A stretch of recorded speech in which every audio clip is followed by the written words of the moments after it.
Baik, sistem politik dalam hal ini adalah sistem politik Indonesia, gitu ya. Kita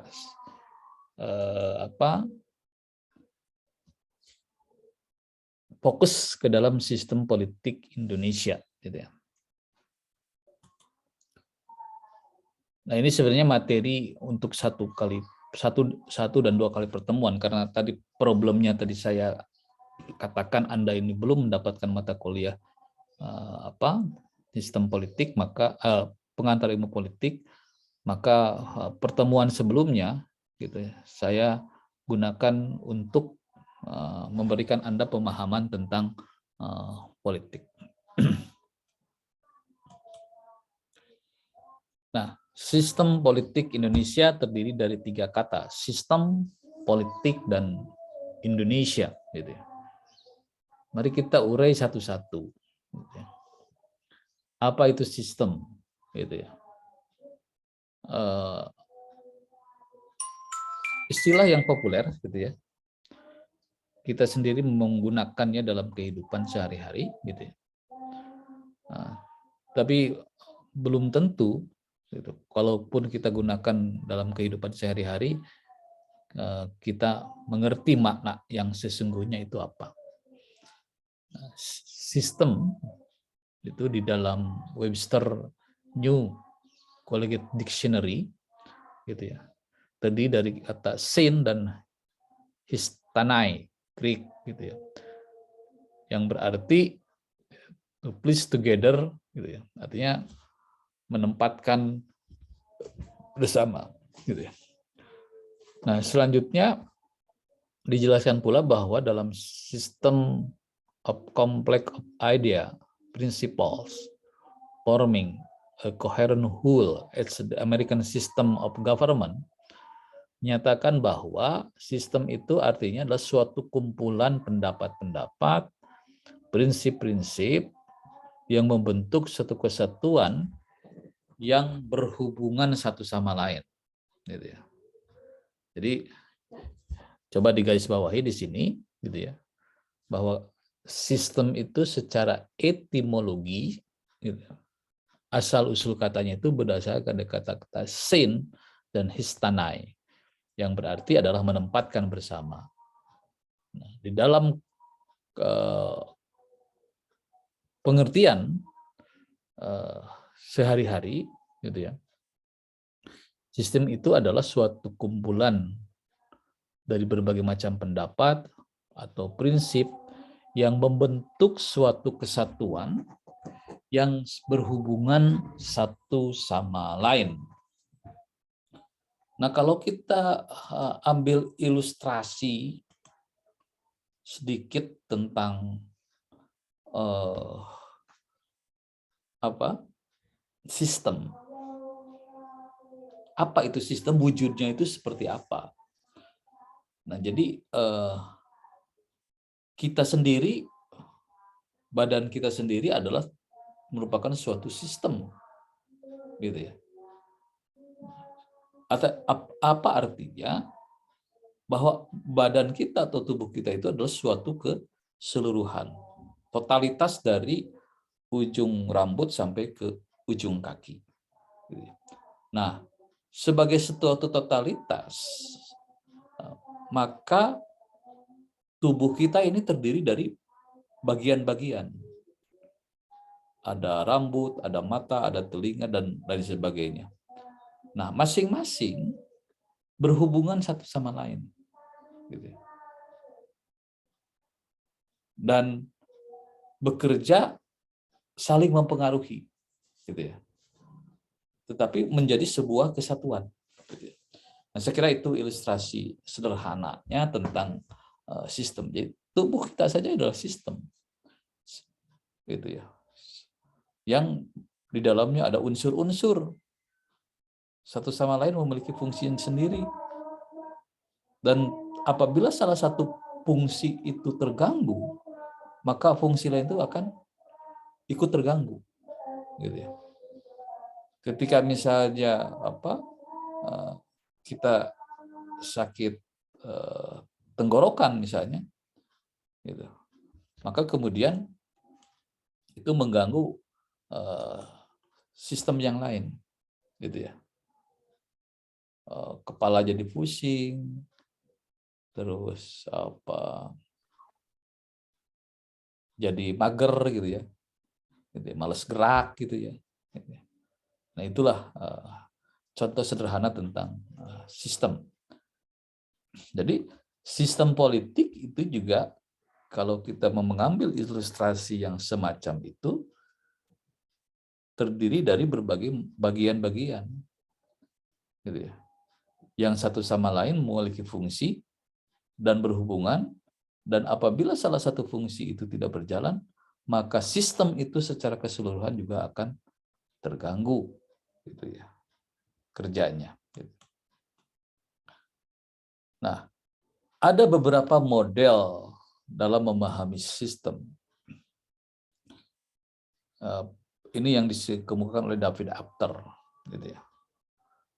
Pertama adalah model utility, gitu ya. Suatu model yang terdiri dari hubungan antara input dan output, gitu ya. Jadi kalau kita berbicara sistem dalam model ini adalah terdiri dari input, proses, dan output. Inputnya apa, gitu ya. Prosesnya bagaimana, outputnya bagaimana, gitu ya. Jadi input itu masukan, proses, dan output adalah keluaran. Jadi dalam konteks politik misalnya, model utility ini adalah seperti bagaimana kalau tadi misalnya salah satu pengertian politik secara fungsional itu adalah kebijakan publik, gitu ya. Maka dalam perspektif sistem politik, kebijakan publik itu terdiri dari, gitu ya, kalau kita menggunakan model utility, terdiri daripada input, bahan-bahan, gitu ya, yang digunakan untuk membuat suatu kebijakan, bagaimana prosesnya, siapa yang melakukannya, gitu ya. Katakanlah dalam hal ini adalah pemerintah, presiden dengan DPR. Mereka lah yang memiliki fungsi untuk memproses input, masukan, gitu ya. Outputnya adalah kebijakan. Kebijakan itu apa? Berbagai macam keputusan, berbagai macam peraturan, gitu ya.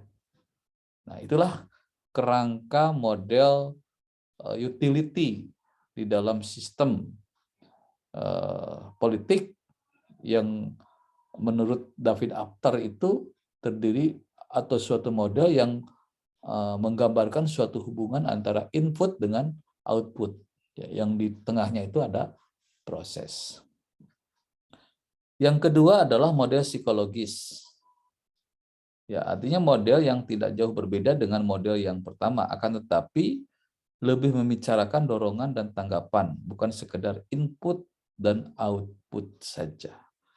Nah, jadi di dalam hal ini juga melibatkan aspek-aspek psikologis, gitu ya. Bukan hanya berbicara soal input dan output saja, tetapi juga bagaimana respon-respon yang ada, gitu ya, tanggapan yang ada di dalam sebuah proses pengambilan kebijakan.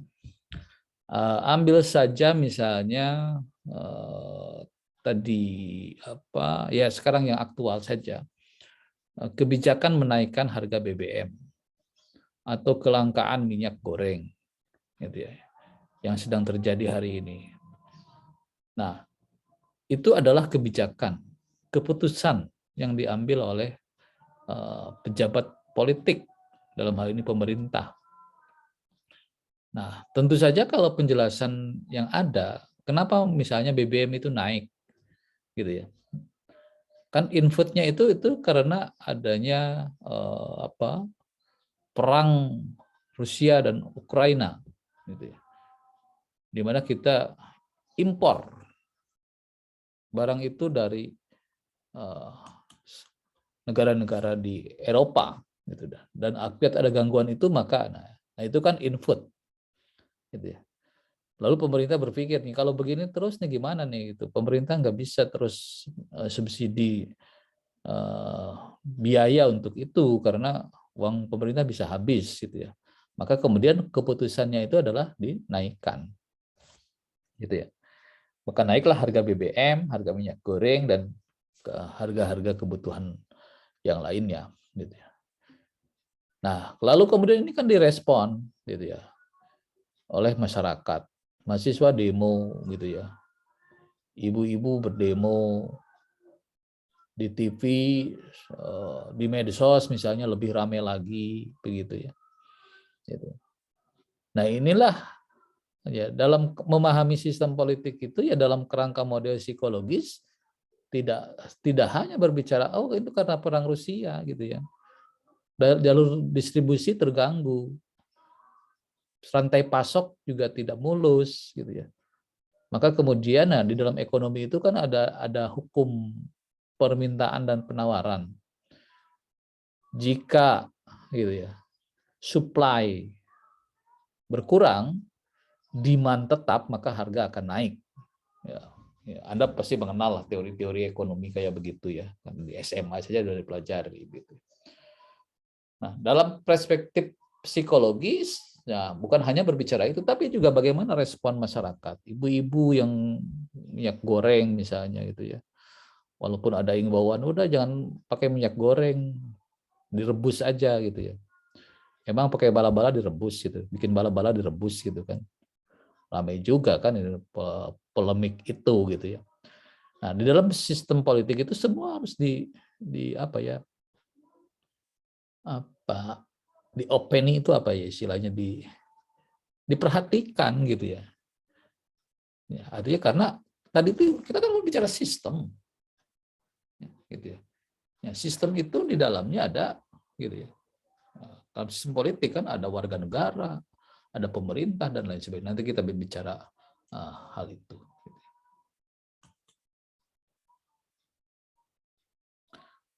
Nah, karakteristik sistem. Tadi model sistem itu ingat dua, ada model utility dan model psikologis. Gitu. Nah, kalau kita karakteristik ya, ciri sistem itu apa? Yang pertama adalah mempunyai batasan di mana terdapat saling berhubungan fungsional yang utama didasarkan pada beberapa bentuk komunikasi, gitu ya. Jadi ada fungsi-fungsi yang berbeda dijalankan oleh setiap unsur, kira-kira begitulah kalau disederhanakan. Jadi ciri yang pertama itu adalah ada batasan mana fungsi ini, mana fungsi itu. Di dalam sistem politik itu mana fungsi legislatif, mana fungsi eksekutif, mana fungsi yudikatif. Kira-kira begitu. Kemudian yang kedua cirinya itu adalah sistem itu dibagi ke dalam sub-subsistem dan pertukaran terjadi antara sub-subsistem, gitu ya. Nah, kalau kita dalam berbicara sistem pemerintahan saja misalnya kan ada pemerintah pusat, ada pemerintah provinsi, ada pemerintah kabupaten kota, ada pemerintah desa, gitu ya. Di dalam konteks sistem pemerintahan maka provinsi itu adalah subsistem, desa itu subsistem, bahkan itu mungkin sub dari subsistem gitu ya, berjenjang gitu. Yang ketiga, sistem itu mempunyai kemampuan untuk mengambil input dan output berupa informasi, dapat belajar dari input dan menunjukkan pada output gitu ya. Ya yang jelas berbicara pemodelan sistem itu kan sederhana gitu ya. Input, proses, output gitu aja gitu ya. Jadi kalau tanya beri gambaran model sistem itu kayak gimana? Ya itulah model input, proses, output tadi gitu ya. Nah, memang di dalam memahami input dan output itu sebenarnya di dalamnya juga rumit gitu ya. Paling tidak di sini ada informasi gitu ya, atau bagaimana kita juga menafsirkan berbagai hal yang terjadi di dalam input dan proses serta output.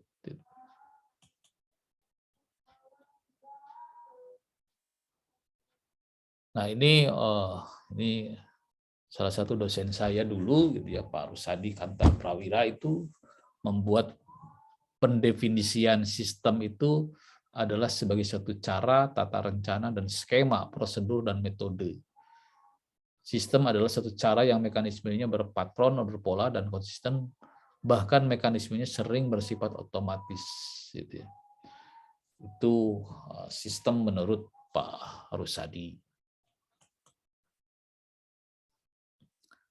Ini lebih rinci lagi mengenai ciri-ciri atau karakteristik yang tadi saya sampaikan. Jadi secara umum maka sistem itu adalah totalitas yang terdiri dari elemen-elemen yang saling berhubungan satu sama lain secara fungsional yang terjaga utuh eksistensinya. Ya, menegaskan saja dari apa yang tadi awal saya katakan gitu ya. Nah, itu sistem gitu ya. Nah, ini politik gitu ya. Tadi sudah saya katakan, ini definisinya. Kalau konsepnya itu kan 5, definisi-definisi. Nah, kayak begini. Contoh, menurut Soekarno, politik itu adalah ilmu yang untuk memperoleh kekuasaan di dalam negara, mempertahankan kedudukan dalam negara, mengatur hubungan antar negara dan dengan rakyatnya. Nah, ini pengertian Pak Soekarno ini masuk ke dalam kategori yang mana di dalam konsep tadi? Masuk ke dalam konsep kekuasaan, gitu ya. Termasuk juga pengertian Harold Laswell, politik sebagai apa, siapa, apa, kapan, dan bagaimana. Itu berbicara soal kekuasaan. Tadi saya sudah singgung ini, yang konsepsi dasar itu sebenarnya tadi yang disampaikan oleh Pak Ramlan. Jadi simpulannya, politik adalah interaksi antara pemerintah dengan masyarakat dalam rangka proses pembuatan keputusan yang mengikat tentang kebaikan bersama untuk masyarakat yang tinggal di dalam suatu wilayah.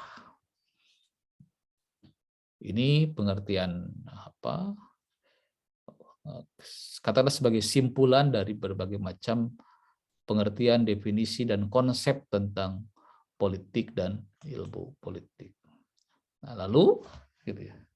Kita gabung sekarang. Tadi sistem apa, politik itu apa. Nah, sekarang sistem politik. Jadi kalau digabung gimana gitu ya.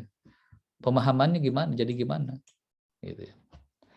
Nah, sistem politik itu menurut David Easton adalah seperangkat interaksi yang diabstraksikan dari totalitas perilaku sosial yang melalui nilai-nilai disebarkan untuk suatu masyarakat. Ini agak pusing juga nih memahami pendapat Easton ini. Tapi ya inilah pendapat beliau, kita hargai gitu ya. Tinggal nanti kita mencoba untuk menafsirkannya. Seperangkat interaksi gitu, yang diabstraksikan dari totalitas perilaku sosial dan melalui nilai-nilai disebarkan untuk suatu masyarakat. Jadi David Easton ini melihat sistem politik itu lebih kepada apa? Interaksi antara orang-orang di dalam sistem itu. Gitu. Interaksi yang melibatkan berbagai macam perilaku manusia. Ambil contoh misalnya, nanti di dalam salah satu subsistem politik itu ada pemilu. Gitu ya. General election, pemilihan umum yang kita sudah rutin laksanakan gitu ya. Terakhir tahun 2019 dan ke depan tahun 2024 itu akan ada pemilu gitu ya. Nah, pemilu itu dimaknai kalau Easton bagaimana misalnya orang-orang berperilaku di dalam menghadapi pemilu gitu ya. Ada money politik misalnya gitu ya. Ada huru-hara politik gitu ya. Ada kampanye dan lain sebagainya. Gitu. Itulah sistem politik gitu ya. Dimaknai sebagai perilaku daripada orang-orang di dalam sebuah masyarakat. Tentu dalam hal ini adalah perilaku politiknya gitu ya, seperti apa. Nah, ciri-ciri sistem politik itu gitu ya. Pertama adalah identifikasi, yang kedua adalah input dan output, yang berikutnya adalah diferensiasi, dan yang keempat adalah integrasi. Gitu ya. Nanti kita lihat masing-masing, gitu ya. Bahwa sekali lagi penting diingat di sini adalah bahwa ciri dari sistem politik itu adalah pertama identifikasi, kedua input dan output, ketiga diferensiasi, dan yang keempat adalah integrasi. Sistem politik Indonesia lalu kemudian apa? Gitu ya.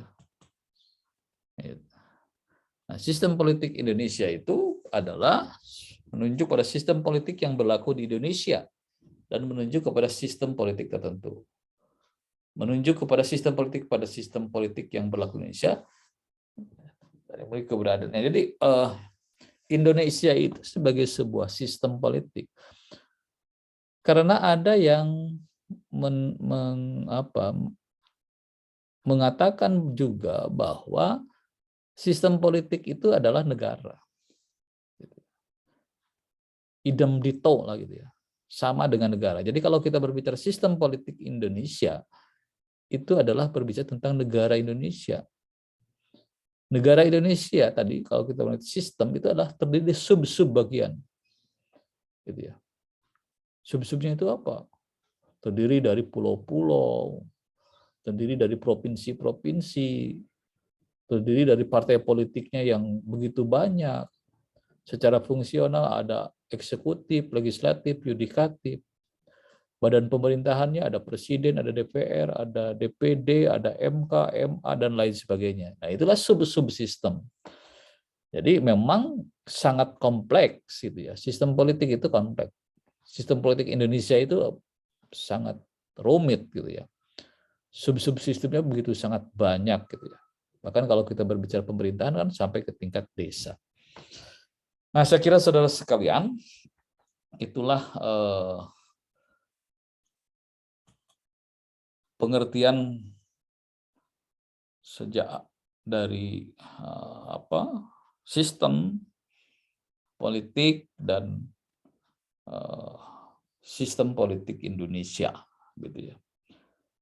Jadi simpulannya, gitu ya, ketika kita berbicara sistem politik Indonesia, maka kita akanlah membicarakan tentang negara Indonesia. Mudah-mudahan dipahami ya, gitu ya. Silakan kalau ada yang ingin bertanya, gitu ya. Saya kasih alokasi waktu sebelum kita nanti akhiri, gitu ya. Saya persilahkan. Gitu ya. Kalau ada yang ingin bertanya, apa saja pertanyaannya? Gitu ya.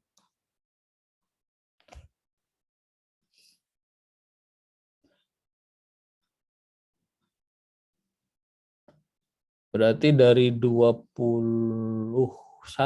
yang terdaftar sebagai peserta mata kuliah ini, sekarang hadir 18. Berarti ada 3 orang yang tidak hadir.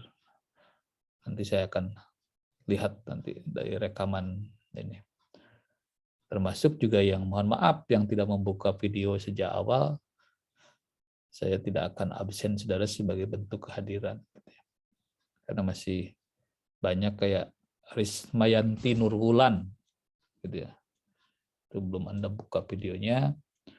Kemudian Muhammad Alif Nur, itu juga sama, gitu ya. Siapa lagi ya?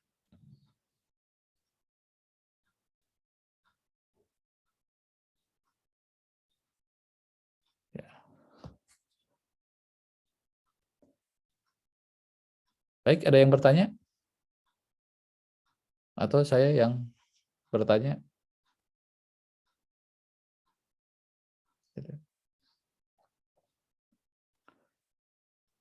Muhammad Alif, coba buka dulu sebentar. Kalaupun Anda lagi kerja kan sebentar bisa kok buka videonya. Supaya adil lah. Masa orang lain buka video, Anda enggak. Itu.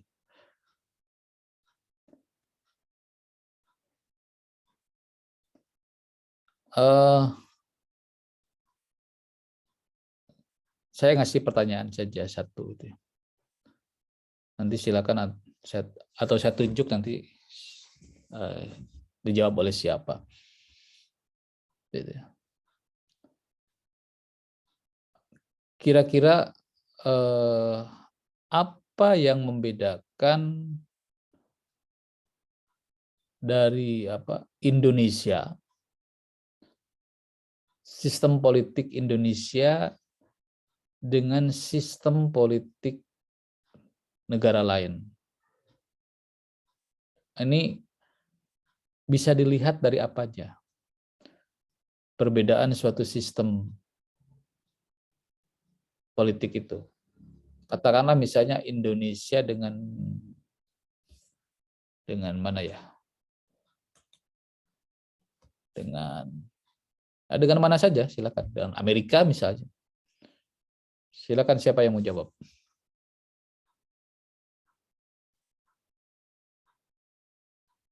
Apa yang membedakan Indonesia dan negara lain berdasarkan sistem politiknya, gitu ya. Karena kan tadi sudah saya terangkan sistem itu apa, politik itu apa, sistem politik Indonesia itu bagaimana. Silakan. Silakan Muhammad Iqbal.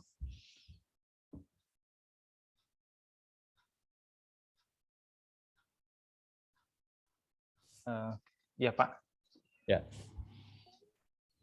Kalau sistem politik di Indonesia, kalau menurut saya bedanya sama yang luar negeri mungkin dari struktur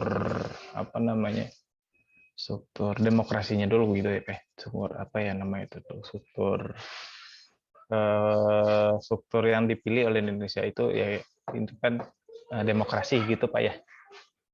Demokrasi dibandingkan negara lain kan ada kayak Amerika itu liberalis, jadi beda-beda sih secara struktur sistem politiknya. Terus juga di kita mengenal provinsi, wilayah bagian. Kalau di Amerika sih seperti ada wilayah bagian gitu Pak, kurang lebih Pak. Oke, baik, terima kasih. Satu lagi, yang perempuan. Siapa ya perempuan yang mau menjawab? Atau saya tunjuk?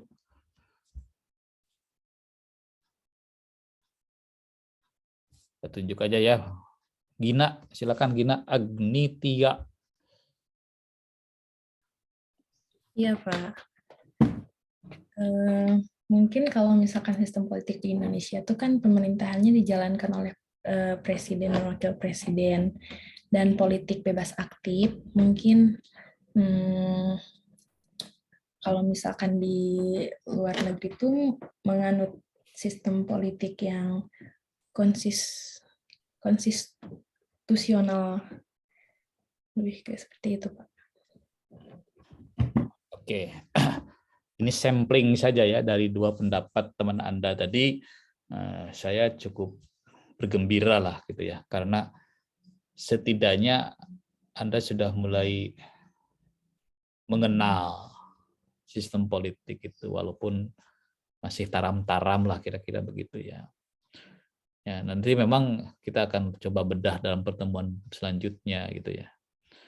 Jadi sistem itu kan tadi merupakan totalitas suatu kesatuan keseluruhan yang terdiri dari sub-subsistem itu aja. Sub-subsistem itu. Nah, sub-subsistemnya itu apa? Di kita misalnya ada eksekutif, ada legislatif, ada yudikatif, gitu ya. Gitu ya. Kalau melalui teori Montesquieu gitu ya, dengan trias politika. Gitu ya. Nah, bisa saja misalnya di Amerika juga atau negara yang lain juga sama menerapkan teori Montesquieu ini, gitu ya, tentang trias politika itu. Gitu ya. Jadi bisa jadi suatu sistem politik itu secara strukturnya tadi Iqbal katakan, strukturnya sama, gitu ya. Nah, tapi mungkin bisa dibedakan nanti dari segi fungsinya. Apakah misalnya DPR Amerika dengan DPR Indonesia itu fungsinya sama atau berbeda? Mungkin ada persamaan, ada perbedaannya. Apakah presiden Amerika dengan presiden Indonesia itu sama atau beda, gitu ya? Pasti ada perbedaan. Misalnya presiden Amerika itu 4 tahun, Indonesia itu 5 tahun, gitu ya. Satu periodenya.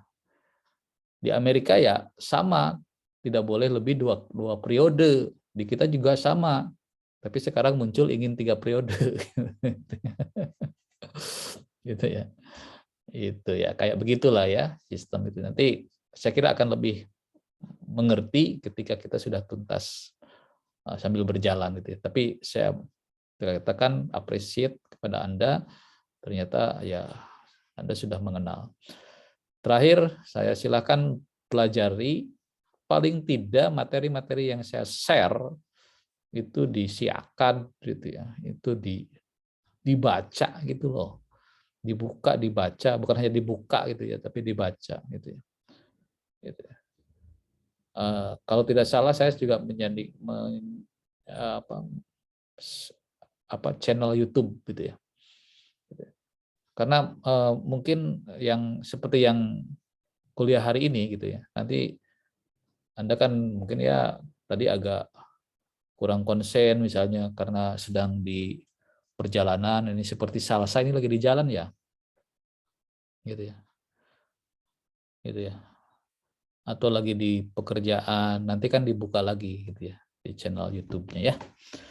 Oke, saya kira cukup untuk pertemuan hari ini. Kita lanjut minggu depan. Selamat menjalankan ibadah saum. Wabillahi taufiq wal hidayah. Assalamualaikum warahmatullahi wabarakatuh.